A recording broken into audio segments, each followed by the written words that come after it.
Christianity today is based almost completely on Paul's teachings rather than Jesus' teachings. Paul's view of the resurrection was actually that what happened to Jesus is important because it's going to happen to all of us. We're all going to be caught up into the air, ascending to heaven, transformed from physical mortal bodies into these pneumatic spiritual bodies. So Paul was really bent on and obsessed with this idea of this end times rapture of Jesus coming back and a trumpet's going to sound and all this stuff. And Paul is very clear, as we're going to see, that this is definitely happening in our lifetime. Those who are still alive, blah, blah, blah. According to the biblical criteria of what a false prophet is in Deuteronomy. But it says a false prophet is somebody who prophesies something and it doesn't come to pass. If Jesus warned us about false prophets, and Paul clearly gives us false prophecies here, then I think it's just we're safer off to stick with the teachings of Jesus. This guy is easily one of the most heretical people on the entire internet, and you have to be trying to misinterpret the text to even arrive at the gibberish that he's saying. So let's go ahead and make some sense of it. But first, for some context, let's go back to Ezekiel 36, where it tells us what we can expect from the Holy Spirit. It tells us here in verse 25, I will sprinkle clean water on you, and you will be clean. I will cleanse you from all of your impurities and from all of your idols. I will give you a new heart and put a new spirit in you. I will remove from you your heart of stone and give you a heart of flesh. And I will put my spirit in you and move you to follow my decrees and keep my laws. Now here in Joel chapter 2, the Lord is telling Joel what they can expect on the day of the Lord. The day of the Lord specifically being the day that Christ returns. Verse 28, and afterward I will pour out my spirit on all people. Your sons and daughters will prophesy. Your old men will dream dreams. Your young men will see visions.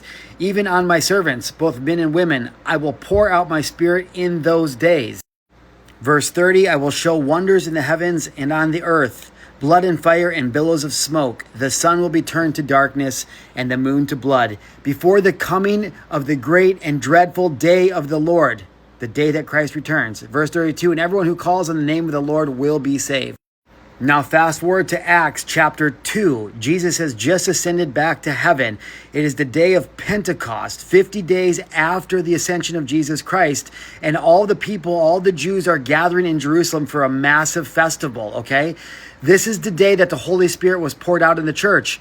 It tells us here in verse 1, when the day of Pentecost came, they were all together in one place. Suddenly, a sound like the blowing of a violent wind came from heaven and filled the whole house they were sitting. They saw what seemed to be tongues of fire that separated and came to rest on each other. And all of them were filled with the Holy Spirit and began to speak to each other in tongues.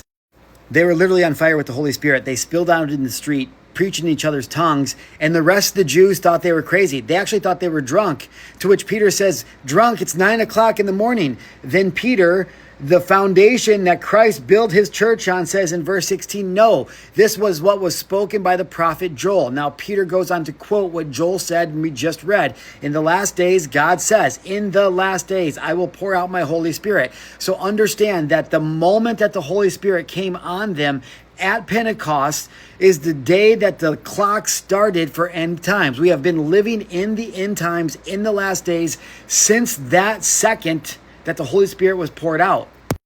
Now, this is interesting for a couple of reasons. One, if you think that Paul is a false teacher, then you have to throw out more than half of the New Testament.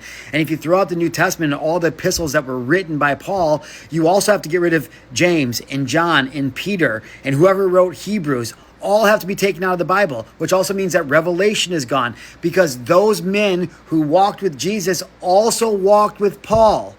So if Paul is a false teacher, then all of the apostles are also false teachers. You can't say that Paul was a false teacher without calling Jesus's actual apostles and disciples false teachers.